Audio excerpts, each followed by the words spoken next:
नमस्कार दोस्तों, स्वागत है आपके अपने YouTube चैनल भक्ति फैक्ट्स में। अगर आपने अभी तक हमारे चैनल को सब्सक्राइब नहीं किया है तो तुरंत सब्सक्राइब कर लीजिए और बेल आइकन को दबा दीजिए ऐतिहासिक तथ्य की जानकारी पहले पाने के लिए।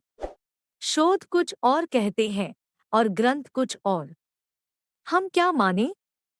वाल्मीकि रामायण में उल्लेख मिलता है कि श्री राम ने 11,000 वर्ष तक अयोध्या में राज किया था। परंतु क्या बताई गई उम्र सही है या कि कालांतर में वाल्मीकि रामायण में कोई हेरफेर किया गया? सवाल कई है, परंतु इसका उत्तर क्या है?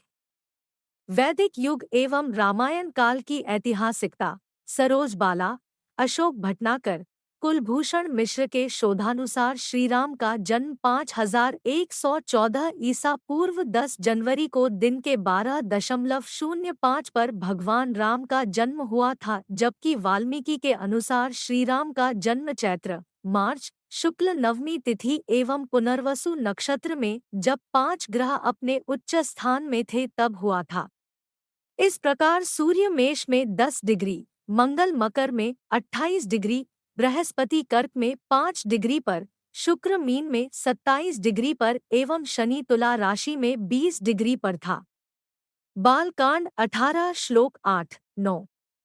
शोधकर्ता डॉक्टर वर्तक पीवी वर्तक के अनुसार ऐसी स्थिति 7323 ईसा पूर्व दिसंबर में ही निर्मित हुई थी, लेकिन प्रोफेसर तोबियस के अनुसार जन्म के ग्रहों के विन्यास के आधार पर श्रीराम का जन्म 7130 वर्ष पूर्व अर्थात 10 जनवरी 5114 ईसा पूर्व हुआ था।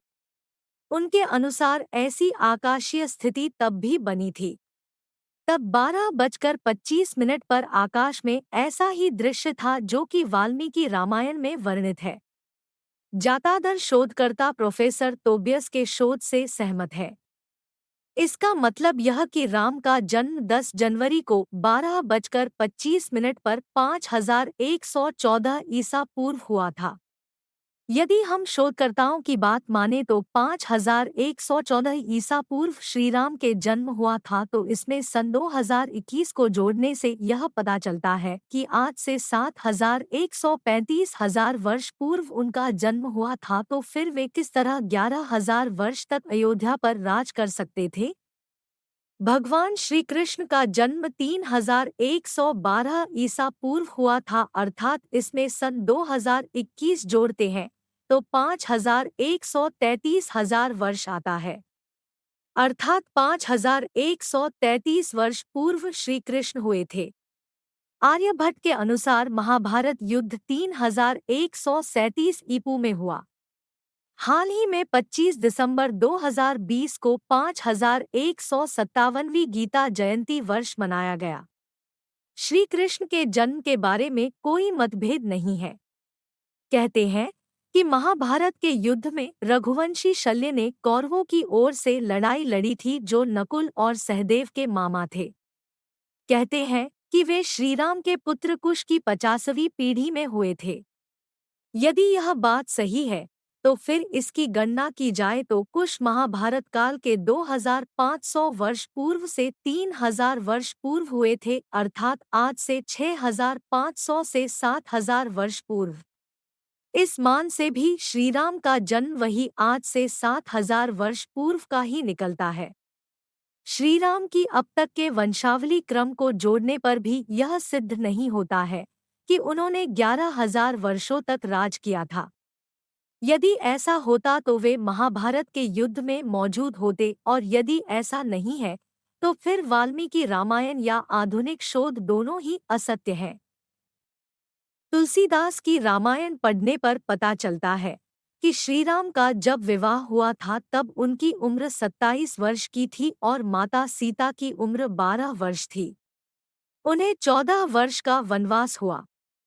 श्रीराम का जब रावण से युद्ध हुआ तो उनकी उम्र लगभग 40 वर्ष की थी और रावण की उम्र लगभग 80 वर्ष की। 84 दिन युद्ध चला और इस बीच में जब मेघनाद मारा गया तो उसके शोक में रावण के आग्रह पर प्रभु श्रीराम ने 7 दिन के लिए युद्ध रोक दिया था। इसी आधार पर आप जान ले कि श्री राम का उम्र तो उसी अनुसार बढ़ रही थी जिस अनुसार आम लोगों की बढ़ती है।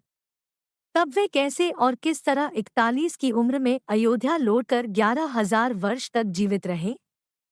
हमें उनकी उम्र और राज करने की अवधि पर शोध करना चाहिए। यदि हम युगों की धारणा पर जाएंगे तो फिर इतिहास को तारीखों में नहीं लिख पाएंगे। ऐसे में हमारे ऐतिहासिक महापुरुषों को कल्पित ही समझा जाएगा। इसीलिए जरूरी है कि हम इतिहास को इतिहास की तरह समझें और लिखें। आपको हमारी ये वीडियो कैसी लगी हमें कमेंट सेक्शन में कमेंट करके ज़रूर बताएं।